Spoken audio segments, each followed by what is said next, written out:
Si tout le monde était d'accord, cette émission n'existerait pas. Bonsoir à tous, bienvenue sur le plateau de Ça se débat, saison 1, épisode 43. Et après 43 ans à la tête de la mairie de Val-Cabrère en Haute-Garonne, Jean Verdier a annoncé qu'il ne briguerait pas un 8e mandat. Bonne continuation, monsieur le maire, et bon courage à votre successeur. Au sommaire de l'émission ce soir, Steve Witkoff a annoncé le passage à l'étape suivante du plan Trump pour Gaza et Rangvili et le désarmement du Hamas. Débat dans quelques minutes. Les thèmes du tour de l'info ont mijoté toute la journée dans la marmite de Ça se débat. Les plats épicés seront servis aux débatteurs vers 21h30. Frapper ou ne pas frapper, telle est la question. Telle est la question que se pose Donald Trump. Telle est la question que je poserai aux débatteurs du soir. Ça se débat accueille ce soir David Braca, un artiste franco-israélien qui nous présentera un projet unique et très touchant sur les soldats tombés pendant la guerre. Rendez-vous dans quelques minutes. Et pour conclure l'émission avec le sourire, l'impertinent Julien Salle aura carte blanche. Vous êtes bien installés sur votre canapé ? Allez, je vous présente tout de suite le casting du soir. Ça se débat, saison 1, épisode 43, en compagnie de 2 prestigieux avocats et 2 journalistes prestigieux. Bonsoir Alexandre Bensoussan, comment allez-vous ? Bonsoir Raphaël, comment allez-vous ? Bonsoir Amir. Ça va très bien. Une petite information comme ça, allez, pour commencer l'émission, on va mettre les pieds dans le plat directement. Amitassa, vous connaissez Amitassa ?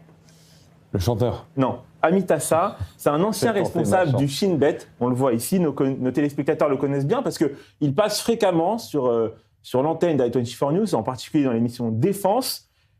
Il a recommandé aujourd'hui à la Knesset la pendaison pour les terroristes. Il a déclaré aujourd'hui devant une commission de la Knesset que l'impact culturel de la pendaison lui confère une signification plus profonde que les autres options de peine de mort. Un commentaire ?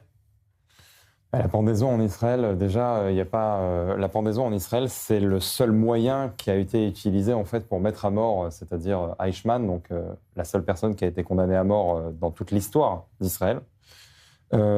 Concernant les différents moyens de mise à mort, écoutez, moi je pars du principe qu'il faut se référer au texte de loi. Je ne compte pas en faire, même si je soutiens la peine de mort contre les terroristes de la Nourba du 7 octobre, je ne compte pas, cela dit, je ne vois pas l'intérêt d'en faire quelque chose de spectaculaire et de théâtral public. Donc, je vous avoue que quant à la façon de mettre à mort les terroristes, que ce soit par pendaison ou que ce soit par injection, je n'y vois pas d'importance. Bonsoir Amir Badran, comment allez-vous ? Bonsoir Raphaël, bonsoir tout le monde, bonsoir.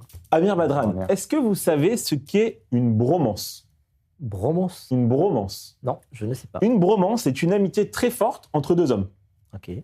Et c'est le mot utilisé par la presse pour évoquer la relation nouvelle entre Donald Trump et Zoran Mamdani. Les 2 hommes s'échangent des messages très sympathiques depuis leur rencontre. Bientôt une bromance avec Alexandre Bensoussan ? Non, en fait, je ne crois pas que ça soit mis sur un pied d'égalité. Vous savez, les relations de Donald Trump, il a en bromance, comme vous le dites. Bromance. Bromance, c'était quelque chose qui me fait rappeler les relations qu'ils avaient avec le chef de la Corée du Nord. Alors, tantôt je l'aime, tantôt je le déteste. Non. Bonne comparaison. Nous, on est bien amis. Voilà. Bien amis, même avec nos confrères qui sont à Paris. À Paris, salue vivement. Vous me faites une passe décisive, Amir Badran, exceptionnelle à la Zinedine Zidane. À Paris, nous retrouvons Rachel Bourlier. Bonsoir Rachel, comment allez-vous ? Bonsoir, je suis ravie de vous retrouver. Ravi aussi. Et je vais me permettre de saluer les Lions de l'Atlas qui nous regardent et la famille Azoulay qui vous regarde chaque soir. Oui, et d'ailleurs, le Maroc joue à la fin de l'émission. De Marrakech. Voilà. On les salue aussi. Exactement. À vos côtés, notre ami qui est de retour dans cette émission. Ça faisait longtemps qu'on ne l'avait pas eu. On est content de l'avoir ce soir. Mathieu Alterman. Bonsoir Mathieu.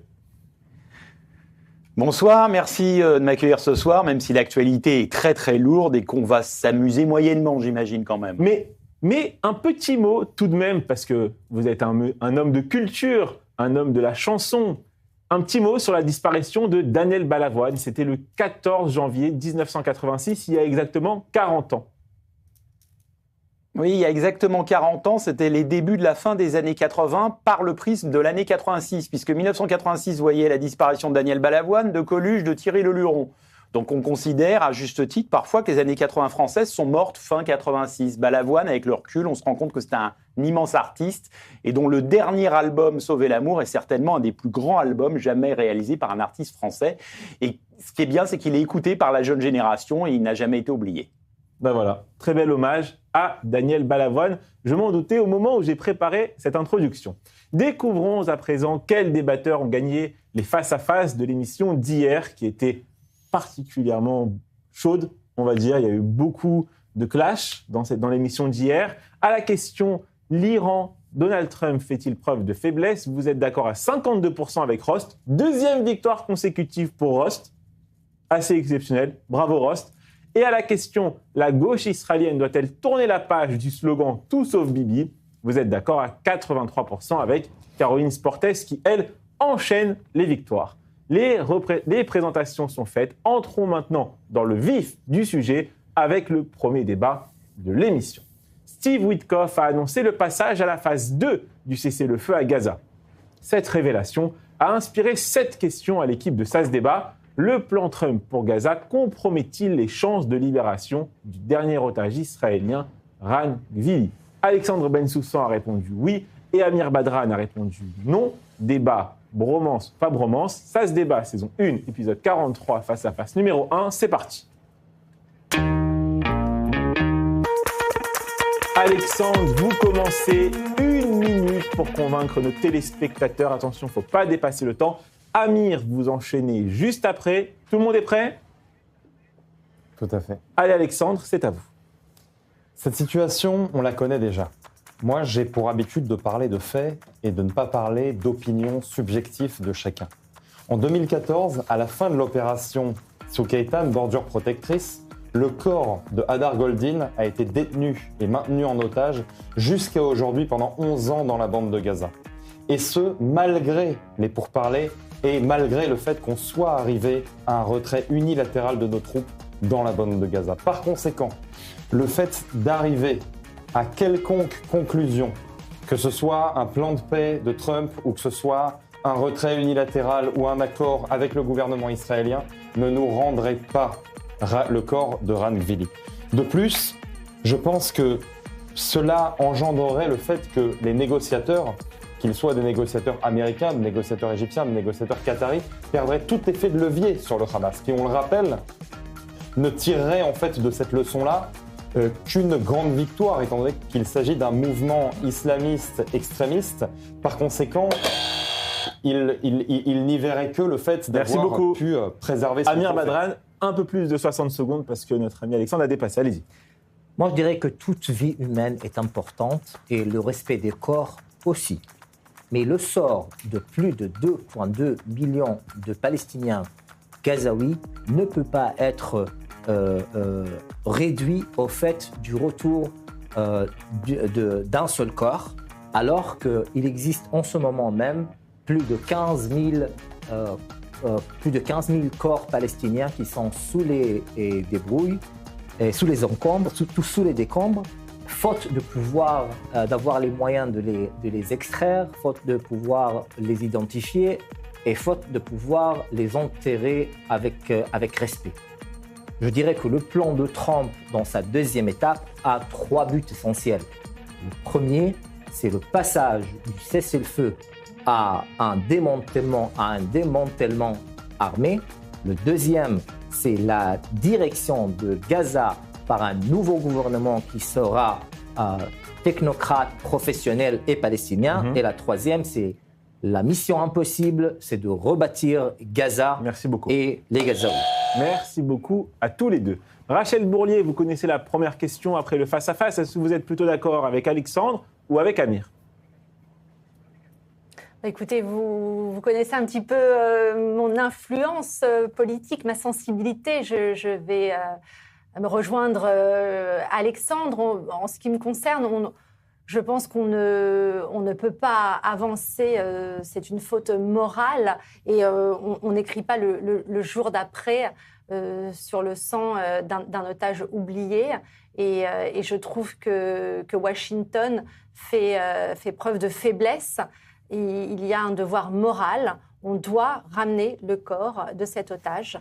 Et de toute façon, ça va prendre encore du temps, malheureusement, puisque même si ce plan, la phase 2, doit avancer, il faut démilitariser et le Hamas doit rendre les armes. Donc Trump fait des paroles. Il a bien évidemment envie que cette phase 2 avance, mais ça va prendre du temps. Et entre le moment où ça va se faire, il faut espérer que le corps de Rav Gilvili soit ramené. Et il y a de fortes chances que la pression de Washington, puisqu'il me semble quand même que le caractère de Donald Trump et cet honneur qu'il veut à tout prix fera qu'il ramènera le corps de cet otage pour la famille et pour Israël. Mathieu Alterman, le corps de Rangvili, on l'a dit, est toujours à Gaza. Le Hamas n'a pas déposé les armes. Est-ce que l'administration américaine ne va-t-elle pas plus vite que la musique ? Alors, je vais vous dire, moi, je suis plutôt d'accord avec ce qu'a dit Amir, parce que je pense qu'Amir n'a pas donné son opinion, il a donné l'opinion potentielle des gens extérieurs au conflit qu'on peut retrouver sur les réseaux sociaux, qui, d'un calcul de base, vont dire 15 000 et 1. C'est pas pour autant que je suis d'accord avec cette analyse qu'on ne va pas justifier le fait de garder le corps. Mais malheureusement, beaucoup de gens dans le monde vont raisonner comme ça. Et à mon sens, Amir a pris le recul en disant « Faites attention ». Il n'y a pas qu'Israël et les États-Unis dans le coup. Amir Badran, la mère de Rangvili, elle a fait une déclaration hier en disant « Seule la pression militaire ramènera mon fils ». Est-ce que vous comprenez sa déclaration ? Non, je comprends le sentiment d'une mère. Je m'identifie avec ça tout à fait. Je crois que son raisonnement, elle a tort dans son raisonnement, parce qu'en fait, nous savons de fait que les efforts qui ont été mis sur place pour ramener les autres corps étaient des grands efforts. Ils étaient, il y avait ils étaient, comment dirais-je, supervised. Supervisés. Ils étaient supervisés. Et en fait, le Hamas avait tout intérêt de les trouver pour les ramener en Israël parce que justement, il voulait en arriver à la deuxième étape et puis avancer même plus. Donc, de ce fait, je ne crois pas qu'il y a aucun intérêt, que c'est fait d'une manière volontaire de la part du Hamas ou quelconque autre entité palestinienne qui veut laisser ce corps, cette dépouille à Gaza pour ne pas la rendre. Et comme je l'ai dit tout à l'heure, et c'est important que nos téléspectateurs le comprennent, c'est-à-dire que la situation dans laquelle se trouvent les peuples gazaouis, c'est qu'il y a plus de 15 000 Palestiniens qu'on n'arrive pas à trouver, à enlever des décombres qu'il y a à Gaza à cause de tous ces bombardements. Bien sûr. De son côté, Benyamin Netanyahou a déclaré ce soir que le retour du corps de Rangvili était la priorité absolue. Vous lui faites confiance ? Mais moi, je fais confiance justement en cette hiérarchie des objectifs. Et écoutez, concernant ce qu'on vient de dire précédemment, je vais rappeler quand même quelque chose. La question qui se pose de base sur ce plateau, c'est si le plan de paix de Trump compromet le retour du corps de Rangvili. Donc, par conséquent, il faut dissocier 3 points. La première chose, c'est l'intérêt, donc, comme vous l'avez dit, du Hamas. Est-ce que le Hamas a intérêt à rendre ce corps ou pas ? Est-ce que le Hamas a fait tous les efforts pour rendre ce corps ou pas ? Ça, j'en doute. Il est possible qu'ils l'ont fait, mais que le corps se trouve sous un tas absolument incommensurable de décombres. À mon avis, c'est ce qui s'est passé. Maintenant, le fait que seule la pression militaire puisse ramener le corps, mais je ne sais pas, on a quand même en fait un exemple qui est extrêmement concret. Je l'ai évoqué tout à l'heure. C'est l'exemple d'Adar Goldin. C'est un corps qui a quand même été préservé par le Hamas pendant 11 années. C'est-à-dire qu'en fait, au-delà du fait qu'il ait été restitué, il faut s'imaginer l'état du corps d'Adar Goldin lorsqu'il a été restitué après 11 ans. Donc il a quand même été gardé captif comme monnaie d'échange par ce groupuscule pendant 11 ans. Et les 2 autres questions, c'est est-ce que ça compromet ? Et justement, est-ce que malgré le fait que ça puisse le compromettre, et malgré le fait que ce soit dans l'intérêt ou pas du Hamas, est-ce que malgré tout on dû s'avancer avec ce plan de paix? Non, mais c'est complètement différent, Alexandre. Il faut savoir que c'est complètement différent parce que Goldin, il n'est pas dans une situation de guerre, il n'était pas sous les décombres, il était dans une situation dans laquelle on pouvait le rendre et il y avait peut-être une volonté ou pas. N'oubliez pas Paris. Dans ce cas-là, c'est pas la même chose. N'oubliez pas Paris. On va également parler, parce que dans la suite du plan Trump, il y a aussi cette force internationale qui est censée se déployer dans la bande de Gaza. Et Rachel Bourlier, c'est une information qui est un peu passée inaperçue, mais d'après l'agence de presse Reuters, un pays s'est déclaré pour participer, et c'est assez surprenant parce qu'il y a eu plusieurs pays qui ont été sollicités, beaucoup ont refusé, et c'est le Bangladesh qui cherche à rejoindre la force internationale à Gaza. On peut tout de même, avec tout le respect qu'on a pour le Bangladesh, se poser la question du sérieux de ce projet, Rachel. Alors, vous me l'apprenez. Vous me l'apprenez et je suis d'accord avec vous. Vous étiez au courant? Moi, voilà, donc je le découvre à l'instant et en effet, je ne sais pas la réaction que j'ai pas les mots. En effet, je trouve que le sérieux, je ne sais pas quoi dire. Mathieu Alterman, suis sans voix concernant l'annonce. Vous croyez que, des pays vont envoyer des forces, des pays sérieux vont envoyer des forces pour stabiliser la zone? Non, mais ils ont déjà, excusez-moi, ils ont déjà du mal quand il leur arrive quelque chose dans leur pays à gérer une catastrophe naturelle, pardonnez-moi. Donc, s'ils veulent gérer ce qui se passe, il n'y a pas que ça. Mathieu Alterman. Il y a deux choses. Il y a deux choses. Tout à l'heure, on parlait de bromance. C'est un petit peu la même chose. La bromance, elle existe parce que c'est de la com. Le Bangladesh, ça existe sur cette affaire parce que c'est également de la com. Il y a ce qui est vrai, ce qui sert et ce qui est bien dans les journaux, dans la presse et dans le symbolique. Faut jamais oublier ça. Il y a toujours deux choses. Voilà. Il y a le monde virtuello-médiatique et le monde réel. Donc le Bangladesh. Oui, pourquoi pas? En même temps, ils ont l'habitude de gérer deux religions différentes, soit l'hindouisme et l'islam. Donc, ils peuvent se dire, on va essayer de comprendre ce qui se passe sur place. Mais faut le prendre surtout pour un élément de communication, à mon avis. Merci à tous les quatre. Ainsi s'achève ce premier débat consacré à Gaza. Notre invité du soir s'appelle David Braca. Il est artiste peintre et il a servi comme soldat réserviste dans Tsahal pendant la guerre. Il a un projet très émouvant à vous présenter. L'interview du tac au tac, c'est maintenant. Bonsoir David Braca, merci d'avoir accepté notre invitation dans Ça se débat sur i24 News. Vous êtes à l'origine d'un projet artistique aussi unique que bouleversant pour ne pas oublier les visages des soldats de Tsahal tombés pendant la guerre. Bonsoir Raphaël. Oui, effectivement, c'est un projet que j'ai démarré il y a un peu plus d'un an. Et donc, c'était au sortir de la guerre. Donc, moi-même, je suis soldat réserviste. Et j'ai malheureusement perdu un ami durant la guerre. Et en fait, en sortant de la guerre, j'avais besoin un petit peu aussi d'évacuer.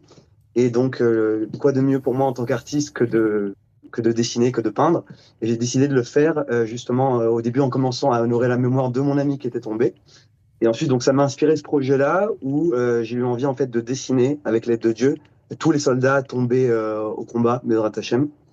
Donc voilà, donc j'ai démarré ce projet-là, ça fait un petit peu plus d'un an. J'ai dessiné déjà aujourd'hui 40 soldats que j'ai pu dessiner et que je compte, Bezrat Hashem, remettre aux familles et pourquoi pas aussi organiser une exposition à l'occasion pour pouvoir voilà. À la fin de votre période de réserve, vous nous l'avez dit, vous avez commencé par dessiner le portrait d'un de vos amis tombés au combat. Est-ce que vous pouvez nous parler de lui? Oui, bien sûr. Alors, il s'appelle Ben Shelley. C'était quelqu'un de très particulier qui m'a beaucoup inspiré et dont j'essaie toujours de m'inspirer aujourd'hui. C'était quelqu'un qui avait, on va dire que son mantra, c'était d'être toujours au cœur du combat. Ça veut dire que c'est quelqu'un qui recherchait vraiment ça. Et d'ailleurs, malheureusement, il est tombé au combat alors qu'il a décidé de revenir à Gaza par lui-même. Il était censé avoir un petit peu des vacances pour se reposer. Il a décidé par lui-même de revenir, de prendre quasiment aucun repos. Je crois qu'il avait pris peut-être un jour ou deux, alors qu'il devait avoir 2-3 semaines. Mais il voulait absolument revenir pour justement agir au maximum. Donc c'est quelque chose qui m'a beaucoup inspiré, dont j'essaie de m'inspirer dans ma vie en fait aujourd'hui, de savoir agir, peu importe les circonstances, et d'essayer d'être toujours au cœur du combat entre guillemets, ça veut dire de faire le maximum dans tous les domaines de la vie. Et lui, c'était quelqu'un comme ça dans tous les domaines de sa vie, et on le voyait aussi vraiment dans cette guerre, et en tant que soldat, c'était un soldat extraordinaire comme j'ai jamais vu en fait. Donc c'est lui qui m'a inspiré ce projet, et ensuite j'ai commencé donc à dessiner les différents soldats, toujours aussi en étudiant un petit peu chacun des soldats et pour voir comment, et en voyant comment je peux retirer quelque chose de chacun des soldats en fait, en discutant parfois avec les familles, comprendre un petit peu plus le caractère de tel ou tel soldat, pour voir comment je peux prendre ça moi-même dans ma vie d'aujourd'hui. Et vous voyez là à l'écran, vous l'affichez parfois, donc j'écris une phrase aussi que le soldat avait l'habitude de dire, ou un mantra qu'il représentait, pour qu'on puisse nous aussi apprendre de ces gens qui sont immenses tout simplement. David, voilà. vous avez donné les portraits aux familles de ces soldats. Comment ont-elles réagi? Pardon, je ne les ai pas encore donnés. Ils sont tous au courant, ils ont tous vu les portraits. Donc, ils m'ont déjà énormément remercié. Enfin, c'est moi qui suis plutôt honoré d'avoir pu faire ça. Mais donc, j'aimerais peut-être éventuellement faire une exposition. Et à ce moment-là, peut-être que je pense leur donner du coup à ce moment-là. Ou bien après pour les personnes qui ne pourront pas venir. Mais en tout cas, effectivement, toutes les familles sont au courant. Les 40 familles en question, des 40 soldats que j'ai déjà dessinés, sont au courant. Et je suis en contact avec eux, effectivement. Et ces dessins ont-ils aussi, vous l'avez évoqué au tout début de l'interview, été une sorte de thérapie pour vous après la guerre? Oui, clairement. Bon, aujourd'hui, grâce à Dieu, ça, je vais mieux. Mais c'est vrai qu'au début, c'était une période forcément pas évidente à gérer. Et donc, oui, au début, j'avais un rythme assez incroyable. Même, ça m'arrivait parfois de dessiner un soldat par jour. Pour vous dire, pendant quelques jours, j'ai eu un rythme démentiel où c'était jour et nuit quasiment. Et oui, ça m'a beaucoup aidé au début un petit peu à me remettre, à me réintégrer, on va dire, dans la vie en tant que citoyen. Donc oui, effectivement, ça a été un petit peu une thérapie au début. Et puis ensuite, voilà, c'est quelque chose que j'ai continué, que je continue toujours à côté de mon art que je fais de manière plus globale. Nous avons un autre réserviste de Tsahal en plateau avec nous, Alexandre Bensoussan. Ça vous inspire, ces œuvres de David Braca? Alors non seulement ça m'inspire beaucoup, mais Ben était donc il est de Sheshesh Teisha, donc de 669 si je me trompe pas de base. Et il était en fait officier à Egoz, donc moi j'ai servi à Egoz et je fais mes réserves à Egoz. Et il est tombé, si je ne m'abuse, moi j'étais dans Gaza et je me rappelle de ce jour-là.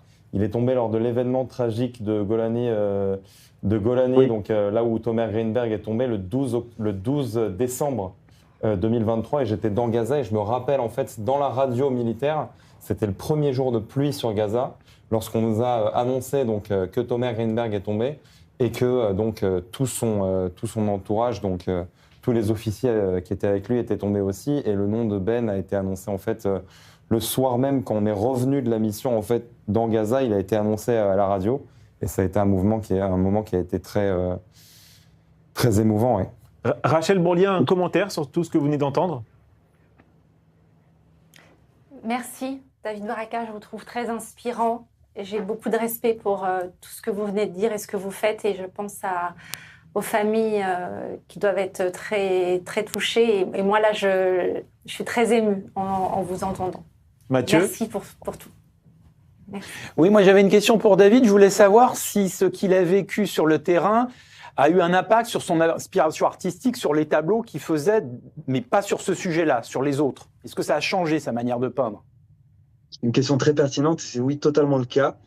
En sortant donc de Gaza, donc j'ai commencé avec ces portraits-là directement. Donc voilà, j'en ai dessiné beaucoup directement. Et ensuite, peu à peu, j'ai repris ma peinture, j'ai repris mon cours de vie normal, et j'ai commencé à peindre un premier tableau de Jérusalem où effectivement mes couleurs en fait sont sorties de manière totalement différente. Et à mon étonnement, elles sont sorties beaucoup plus lumineuses et on va dire, je dirais même, au-delà de lumineuses ou colorées, je dirais même uniques. Ça veut dire que c'était des couleurs que j'avais jamais touchées auparavant et que j'ai même rarement vues de manière générale chez les autres artistes. Donc c'est quelque chose de nouveau en fait qui est né effectivement, clairement, dans ce premier tableau-là que j'avais fait en sortant de Gaza, 2-3 mois après, qui est un grand tableau de Jérusalem. Et effectivement, oui, il y a un avant, un après dans mon art, clairement, très clairement, ouais. Alors justement, j'aimerais voir une exposition de vous avec vos tableaux avant et après, et sur le thème l'impact de la guerre sur l'art. Très intéressant. Je vais y réfléchir. Merci pour l'idée. Très intéressant. Ouais. David, où nos téléspectateurs peuvent-ils découvrir vos dessins? Écoutez, vous pouvez me retrouver sur les réseaux sociaux, sur Instagram notamment. Voilà, vous avez l'adresse qui s'affiche juste en dessous. Donc mon nom, David Braka, BRAKA, _galerie. Très bien, merci beaucoup. Un commentaire, Amir Badran? Je trouve que c'est important sur 2 niveaux. C'est important au niveau de David pour sa santé, son bien-être. Et en même temps, je pense que l'art, c'est quelque chose de très bien pour évoquer une période, pour qu'on puisse aussi la comprendre et la voir, la critiquer, voir d'une autre manière que d'une manière documentaire, Merci manière beaucoup. artistique. Merci beaucoup, Amir Badran.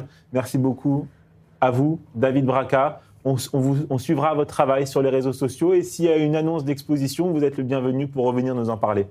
À très vite sur i24 News. Merci beaucoup, David. Merci, Raphaël. Il est l'heure de marquer une courte page de pub. À tout de suite sur i24 News.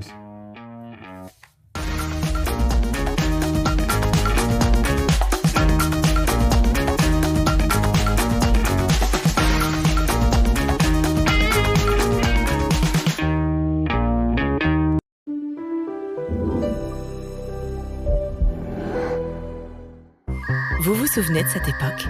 On entendait ça quand on allait sur Internet. On mettait 1 heure pour écrire un texto.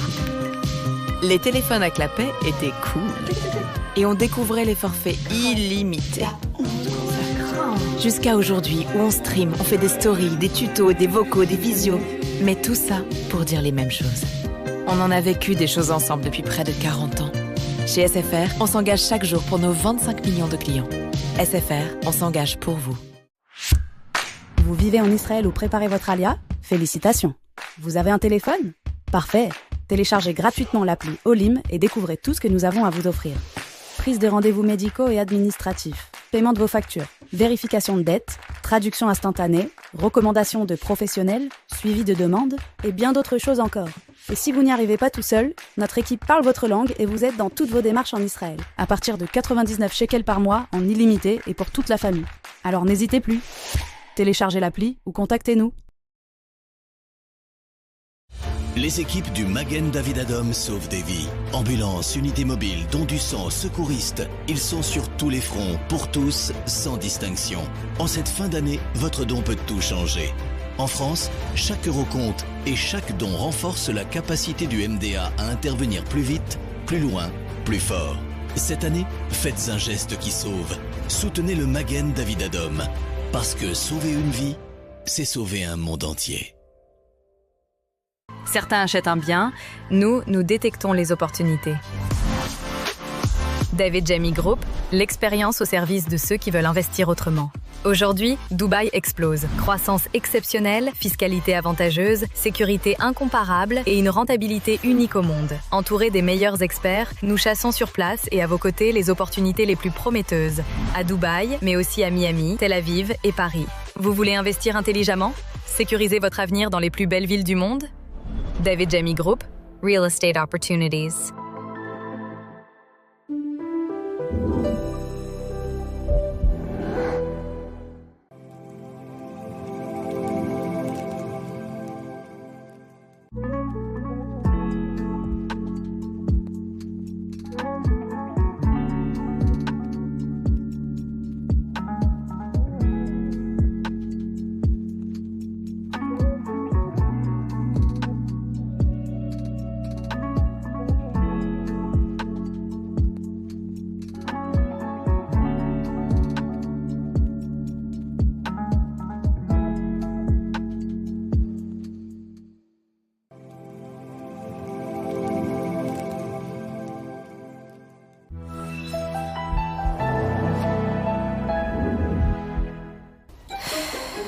J'en ai marre de ces interviews. Tout est trop attendu, trop calibré, vous comprenez? Allergie au politiquement correct. Stade avancé. Et si on osait tout dire? On essaye. Confidence, c'est un moment hors du temps. Des figures inspirantes, publiques ou plus discrètes, nous racontent leurs rêves, leurs blessures, leurs vérités. Confidence avec Nathalie Nagar. Besoin d'être toujours connecté à l'actualité? Découvrez ou redécouvrez notre site i24news.tv. Retrouvez tous les articles, toutes les interviews et tous les lives à chaque instant sur notre site. Alors pourquoi attendre? Téléchargez dès maintenant l'application i24 News, le cœur du nouveau Moyen-Orient, sur i24 News.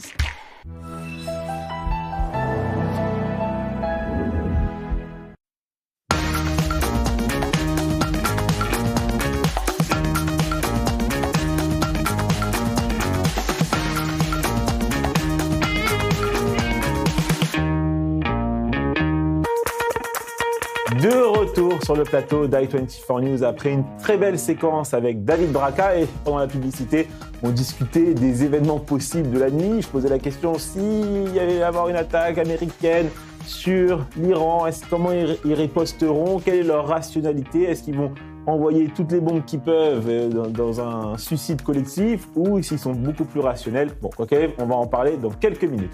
On est toujours avec Mathieu Alterman, Rachel Bourlier, Amir Badran et Alexandre Bensoussan. Et je vous propose maintenant de faire le tour du reste de l'info.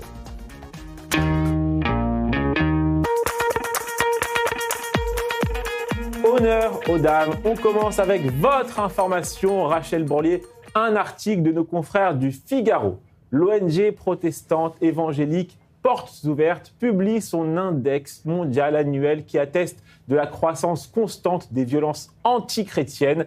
C'est un interminable chemin de croix chargé du poids de tristes records année après année. En 2025, plus de 388 millions de chrétiens ont été exposés à de fortes persécutions et discriminations en raison de leur foi, soit 1 chrétien sur 7 dans le monde, dont 1 sur 5 en Afrique et 2 chrétiens sur 5 en Asie. Comment réagissez-vous en découvrant cette information, Rachel ? Écoutez, c'est dramatique parce qu'on ne parle pas là d'intolérance, mais il faut bien nommer les choses. Et les chrétiens d'Orient, là, quand on dit 1 sur 7, c'est effroyable. Donc, c'est des chiffres qui font peur. Ils sont victimes, eh bien, il faut nommer, il faut le dire, d'islamisme radical. Il ne faut pas avoir peur de dire les choses. Donc, quand une église brûle, eh bien, c'est des synagogues. Donc, c'est la même chose. Donc, sauf qu'on n'en parle pas. Et donc, les cibles, c'est quoi? C'est l'éducation, c'est les écoles. Et dans un silence assourdissant, la communauté internationale se tait. Donc, il faut aujourd'hui se réveiller, il faut qu'il y ait un sursaut et dénoncer ce qui se passe dans le monde et protéger les chrétiens d'Orient. Amir Badran, votre information, un peu plus légère. Une information de nos confrères d'Israël Hayom. Le ministère de l'Éducation en Israël envisage de rendre obligatoire l'affichage de la photo du Premier ministre Benjamin Netanyahou dans chaque salle de classe. Actuellement, les directives en vigueur stipulent que le drapeau israélien est le seul symbole national qui doit être affiché dans le bâtiment principal de tous les établissements d'enseignement reconnus. Une réaction ? Je dirais ça. Le culte du personnage. Attends, on est des tarés, hein. On a tout perdu, là. Mais attendez, non, mais ça va pas la tête. C'est le ça va pas la tête. Du Premier ministre. Non, mais ça va pas. Pas de Benjamin Netanyahou. Non, mais ça va pas. Là, où on va, là? Où on va? À l'armée. On va droit dans le mur. Vous avez le portrait on a tout perdu, là. On n'a aucune valeur de la démocratie. On n'a aucune valeur de la culture, de la foi, de rien. C'est le culte, voilà. Oh, c'est Mao Tse-tung, voilà. On va faire ça encore une fois. Voilà. Non, mais excusez-moi, mais excusez-moi, Amir, moi je ne suis pas un grand fan de Benjamin Netanyahou, mais j'ai le souvenir de quand j'étais petit, il y avait le portrait de François Mitterrand dans le préau de l'école et dans toutes les administrations françaises. Donc moi, à la limite, je veux dire, si on a le portrait de Netanyahou et le portrait de tous les premiers ministres qui vont suivre, ça me va. Ce que je veux pas, c'est qu'il y ait que le sien et qu'après on arrête ça. Voilà. Bon, Rachel. Ça va, oui, j'allais dire, alors c'est vrai que en France, c'est plutôt, on va dire, dans les mairies et dans les lieux, voilà, dans les écoles aussi, dans les préaux. Dans les écoles, dans les préaux. Donc, et puis c'était le président. Mais bon, en Israël, le pouvoir exécutif, c'est le Premier ministre. Donc c'est normal. Alors forcément, là, c'est Netanyahou. Mais si on a les autres, c'est pas choquant. Et puis l'école, c'est l'éducation. Non, mais c'est Amir. Mais non, Amir, c'est par l'éducation. C'est par l'éducation. On ne construit pas une maison sur un terrain glissant. Alexandre. Non mais Amir réagit. La réaction d'Amir, elle me fait rire parce que. Amir, c'est un passionné. Parce que c'est vrai que je vais pas m'insurger contre la réaction d'Amir. C'est vrai que Benyamin Netanyahou est en poste depuis longtemps, qu'on soit d'accord avec lui ou non. C'est vrai que même ses fervents partisans scandent partout Bibi Amelech, donc Bibi le roi. Il y a un côté, on va dire, un petit peu impérialiste. Mais en revanche, et c'est ce que je disais précédemment, si cette directive va affecter en fait tous les premiers ministres qui vont suivre, et honnêtement en termes d'âge, en termes de longévité, je pense que le règne de Benyamin Netanyahou, on va dire, bon, s'il est réélu en 2026, il finira son mandat. Il aura 5 ans, à la fin de son mandat, il aura 80 ans. Le jour, mais Amir, le jour où il y aura une, mais vous savez quoi, Amir, le jour où il y aura une directive. Le dernier jour de son mandat, s'il y a une directive de retirer le portrait du Premier ministre, alors à ce moment-là, je rigolerai avec vous. Et d'ailleurs, pas certain que tous les professeurs acceptent de mettre le portrait de Benyamin Netanyahou. Mathieu Alterman, on retourne en France. Une information de nos confrères du Parisien. La rumeur bruissait sur les réseaux sociaux depuis plusieurs jours. Elle est confirmée aujourd'hui. La chaîne de poulet Free, KFC, indique que 24 de ses 404 restaurants français passeront, à partir du 21 janvier 2026, du poulet halal conforme au rite musulman. Est-ce que vous comprenez, Mathieu Alterman, la polémique suscitée par cette annonce? Oui.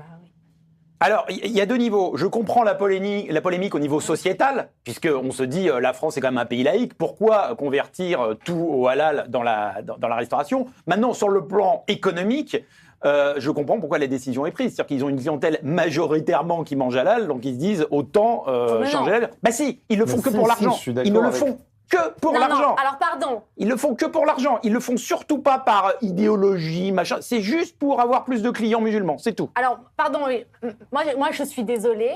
Je trouve que c'est scandaleux. Ah mais je suis pas d'accord pour autant.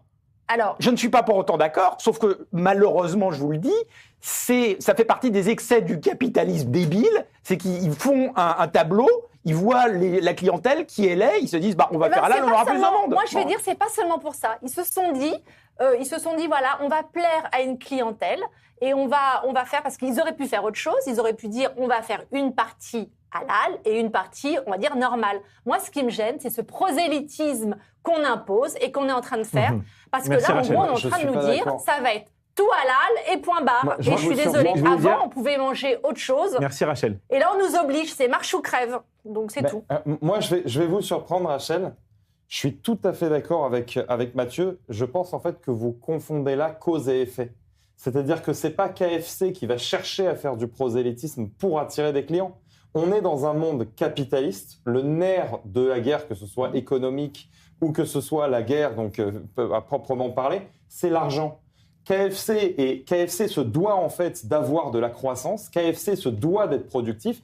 Ils regardent que les chiffres.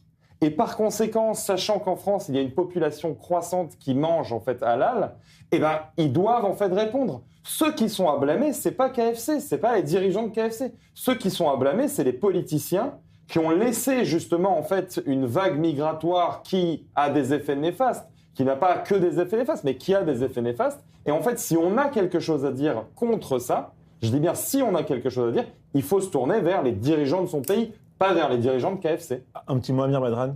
Ouais, mais je dirais d'un autre angle différent. Vous savez, le halal, c'est l'équivalent du kasher. C'est du pareil. C'est-à-dire que les musulmans, eux aussi, pour manger de la viande, pour eux, il faut que ça soit la viande halal. Et la viande halal, d'ailleurs, elle est la plus proche pour les juifs. Pourquoi pas faire kasher, Amir ? Pour les juifs. Pourquoi pas faire kasher ? Alors justement, on pourrait tous manger au KFC. Alors justement, concernant ce point-là qui a été repris avec nos invités à Paris, je dirais qu'il faut se rappeler de ce qu'a fait l'action qu'a fait Carrefour lors de la guerre, pendant la guerre. C'est-à-dire que Carrefour a été partie prenante Et elle a dit, voilà, moi, en tant que chaîne, je veux faire des dons ou je veux faire des actions pour l'armée. Et ceci aussi, c'est pas vraiment, ça va pas toute l'image, c'est d'un seul côté. Alexandre Bensoussan, on termine ce tour de l'info avec vous. Il faut qu'on avance, Rachel, désolé. Alexandre Bensoussan, un article de nos confrères du Monde. Emmanuel Macron a dénoncé mercredi 14 janvier, aujourd'hui, un manuel de révision parascolaire intolérable qui falsifie les faits au sujet des attentats terroristes et antisémites du Hamas du 7 octobre en Israël. Le révisionnisme n'a pas sa place en République. J'ai demandé au gouvernement de prendre des mesures, a écrit sur X le chef de l'État. La maison d'édition Hachette a parallèlement reconnu un contenu erroné et a rappelé les ouvrages concernés. La LICRA avait alerté hier soir sur ce manuel de révision du baccalauréat dans lequel il est écrit « En octobre 2023, à la suite de la mort de plus de 1200 colons juifs, lors d'une série d'attaques du Hamas, Israël décide de renforcer son blocus économique et d'envahir une grande partie de la bande de Gaza, entraînant une crise humanitaire de grande ampleur dans la région. » Évidemment, ce qui pose problème, c'est le mot « colon juif ». Un commentaire ? Mais déjà, c'est abject à tous les niveaux. C'est-à-dire que c'est abject parce que déjà, qu'on soit pro-palestinien, qu'on soit de gauche et qu'on défende le fait qu'il puisse y avoir des colons, c'est une chose. Mais on le rappelle, géographiquement parlant, même si on fait partie des gens qui appellent la Judée-Samarie, donc les territoires occupés, le Otef-Haza, donc c'est-à-dire l'enveloppe autour de la bande de Gaza, il n'a jamais été question qu'il soit, même aux yeux des gens de gauche, un territoire qui soit colonisé. Donc on va bien au-delà de l'opinion politique. Donc il y a véritablement en fait une volonté qui est véritablement antisioniste, donc de percevoir en fait ce territoire comme un territoire colonisé, donc un territoire reconnu israélien par l'intégralité du monde. Et de deux, il y a quelque chose d'autre qui est abject, qui est incompréhensible, et c'est un manque de professionnalisme. C'est bien de condamner, c'est bien d'interdire. J'ai vu en fait la publication de la Hachette, etc., qui a demandé directement le retrait de tous ces livres. Et une enquête. Oui, et ils l'ont fait. Mais le problème, c'est comment est-ce qu'ils puissent expliquer que de telles lignes aient pu être publiées en amont ? C'est-à-dire qu'on s'attend véritablement à ce qu'il y ait des coupables et qu'ils soient renvoyés directement. Merci beaucoup à tous les quatre pour ce tour de l'info. On passe tout de suite au second débat de l'émission. D'après NBC News, des responsables israéliens et arabes ont averti en privé l'administration Trump ces derniers jours que le régime iranien n'était peut-être pas encore suffisamment affaibli pour que des frappes militaires américaines puissent porter un coup décisif. Cette révélation a inspiré cette question à l'équipe de SAS Débat. Attaquer l'Iran maintenant serait-il une erreur stratégique ? Mathieu Alterman a répondu oui et Rachel Bourlier a répondu non. SAS Débat, saison 1, épisode 43, face à face numéro 2, c'est parti.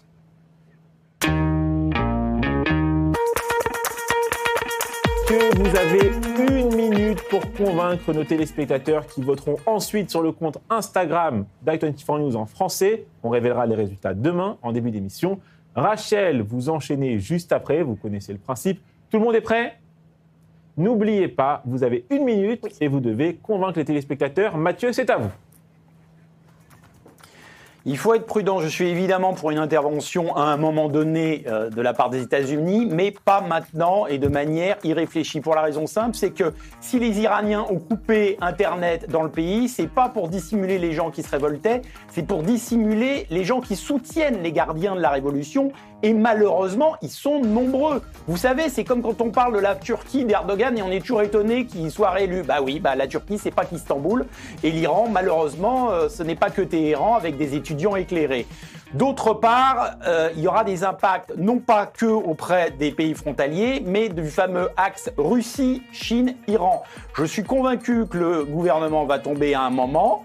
Mais la Chine devra choisir entre suivre la Russie qui cherche le conflit ou en tout cas le chaos dans les pays, ou suivra le nouvel Iran. Et puis, que faire des gardiens de la révolution ? C'est l'autre sujet. Est-ce qu'il ne faut pas les maintenir dans certains pouvoirs avec de l'argent pour les calmer et éviter une guerre civile ? Voilà. Merci beaucoup Mathieu. Rachel, c'est à vous. Alors, la semaine dernière, je disais déjà qu'il fallait frapper les premiers. Alors, pourquoi ? Parce que chaque seconde offerte à Téhéran est une seconde perdue. Pour la sécurité, est une seconde donc volée pour la sécurité du monde. L'Iran n'évolue pas, l'Iran s'arme, l'Iran ne développe pas de la technologie, l'Iran industrialise la menace. On ne discute pas avec un pays qui sème le chaos. Le régime est une secte à l'échelle d'une nation. Et on ne perd pas, quand on voit un pays qui est capable de tuer sa propre population, ses propres enfants, je pense que ce pays est dangereux pour le reste du monde. Et donc, en effet, quand il n'a pas peur de faire ce qu'il est en train de faire actuellement, ce qu'on est en train de voir, donc je pense que l'option est de le faire maintenant. Donc, en effet, il faut paralyser le régime et les gardiens de la révolution. Il ne faut pas attendre. Et le peuple iranien sait qu'il peut compter sur les États-Unis et sur Israël aujourd'hui. Merci beaucoup à tous les deux. Amir, plutôt d'accord avec Mathieu. Il faut attendre le bon moment pour frapper ou il faut frapper tout de suite, comme le dit Rachel? Je crois qu'il ne faut pas frapper du tout, moi. C'est pas question qu'il soit trop tôt ou pas. Il faut arriver à une certaine possibilité de négocier, mais pas de la manière dont le fait Trump. Vous savez, la situation en Iran, elle est complètement difficile, certes. Et il y a un peuple qui est dans une situation terrible, certes. Mais il y a aussi des ingérences dans ce pays. Il y a aussi une manière qui est perçue par Trump de la démocratie qui est complètement déformée. Elle est à deux poids, deux mesures, comme vous le dites. Vous savez, la situation aujourd'hui en Iran et aux États-Unis, au Minnesota, aux États-Unis, démontre que quand ça l'arrange à M. Trump, quand il est d'accord pour que les gens soient contre le régime parce que c'est son but à lui, eux, ils sont considérés comme des gens, des protecteurs de la démocratie. Alors que quand il s'agit des gens qui se lèvent et qui ne sont pas du bon côté de Trump, aux États-Unis, là, ce sont des gens qui ne sont pas légitimes, qui sont des extrémistes, qui font du bordel. Il y a des bonnes et des mauvaises manifestations. Alexandre Bensoussan, l'Arabie Saoudite et le Qatar, ce sont des révélations qui ont été publiées aujourd'hui, tentent de dissuader les États-Unis de frapper l'Iran. Moi, personnellement, j'ai vu que l'Arabie Saoudite allait interdire à l'Iran d'utiliser ses cieux pour pouvoir répliquer dans le cas où les États-Unis allaient frapper.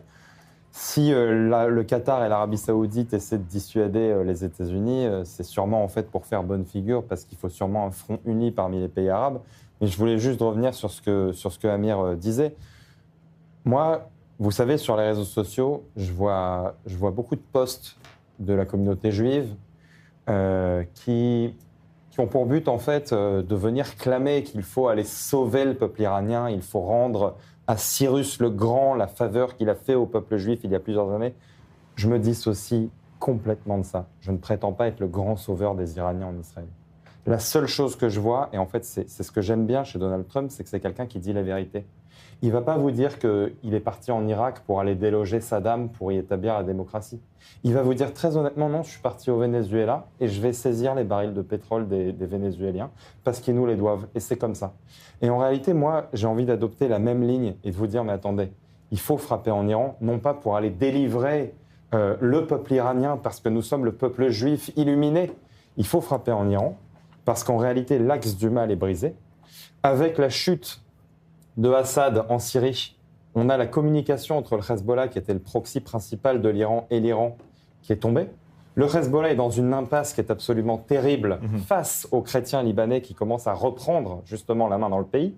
Les milices syriennes, donc, qui sont pro-Iran, et les milices iraniennes qui sont en Irak sont complètement éparpillées. Les Houthis ont été frappés de manière à un point de non-retour. Donc en fait, moi je parlerais plus du timing.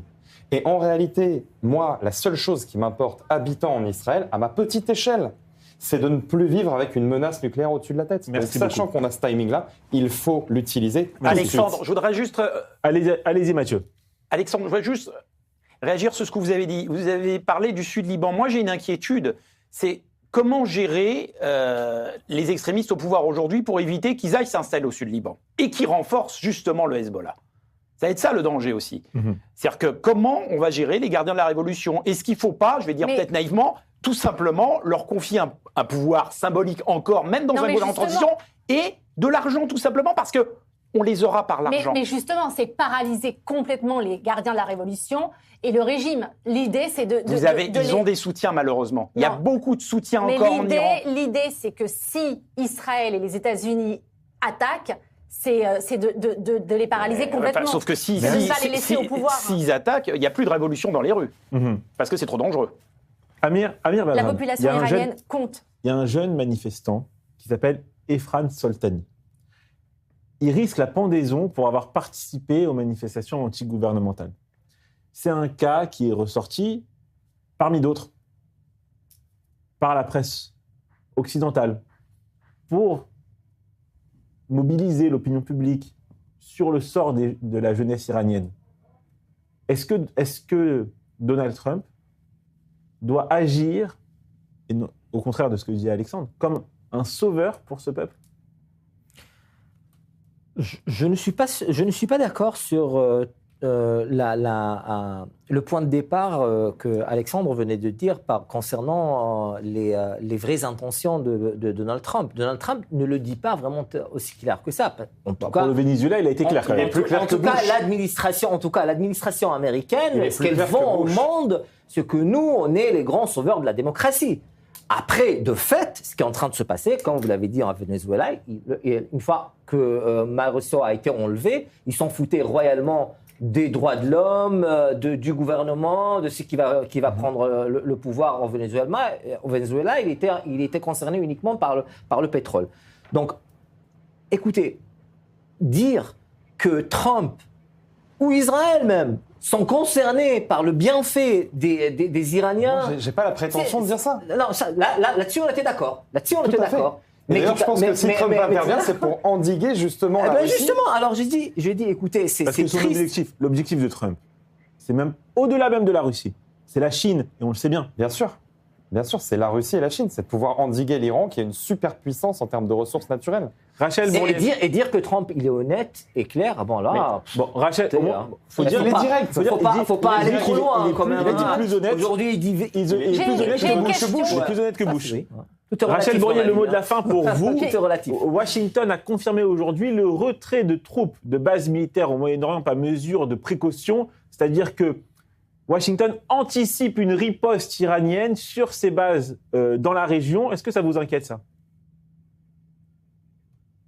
Ce qui m'inquiète, c'est est-ce que les États-Unis vont aller jusqu'au bout et s'il serait au moins prudent de se dire que Israël risque d'être touché. J'espère que ça sera au moins pour, comme je viens de le dire, prendre en considération qu'il va falloir frapper et paralyser complètement le régime iranien en prenant en considération qu'il va y avoir des lourdes conséquences aussi bien pour la population iranienne, mais qui attend et qui compte sur Israël et sur, bien évidemment, les États-Unis. Donc, les jours qui vont venir vont être, j'imagine, pour toute la région, à suivre de très, très près. Donc, oui, nous sommes tous inquiets, nous allons suivre ce qui se passe.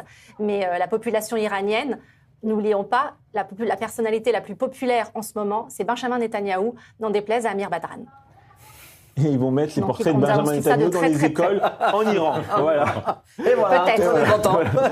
Merci à tous pour ce débat. Ça va faire plaisir à Amir. Merci à tous pour ce débat. C'est l'heure de la carte blanche de Julien Assal.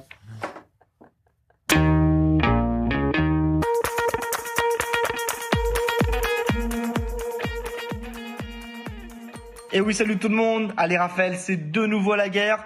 Pour le concert d'Omer Adam, nouvelle date qui vient de tomber. C'est simple, j'ai 8 ordi autour de moi là, voilà. Et je suis 60 millième sur la liste d'attente. Bah j'y crois, mais c'est fou. C'était beaucoup plus simple quand j'étais voir Michael Jackson à Las Vegas. C'est bizarre quand même. Bon, en tout cas, il y a beaucoup trop de monde pour le concert d'Omer Adam. Mais malheureusement, pas autant de monde qui soutient l'Iran. Et oui, pendant que le peuple iranien a fait avancer les choses, d'autres sont en mode économie d'énergie. Hier, la France a convoqué l'ambassadeur d'Iran à Paris pour dire « ça suffit, on n'est pas content ». Pareil, l'Allemagne, l'Espagne, le Royaume-Uni, ils sont tous d'accord, faut agir, mais si quelqu'un peut faire pour eux, bah c'est mieux. Et Trump, lui, il promet, l'aide est en route, mais on ne sait pas si c'est un Uber ou une pizza double XL. En tout cas, il y a de l'espoir, car selon le chancelier allemand Merz, le régime iranien vit ses derniers jours, car il ne tient plus que par la violence et la contestation populaire. Alors j'ai imaginé l'Iran sans Mollah, après 40 ans de cocotte minute, et voilà la plus grande fête du quartier, mais sans vigile. Les Iraniens découvrent un truc de fou, le droit de pas être d'accord, avec pour seul risque un débat relou. Et au Liban, en Irak, en Syrie, les groupes armés sont perdus. Ils appuient désespérément sur leur télécommande, ils cherchent la notice, mais c'est un bug complet.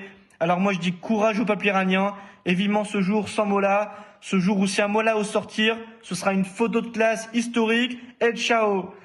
Et ciao aussi Raphaël, à demain, et j'espère que je suis passé 59 millième sur la liste d'attente, je vais voir ça. Allez, bisous.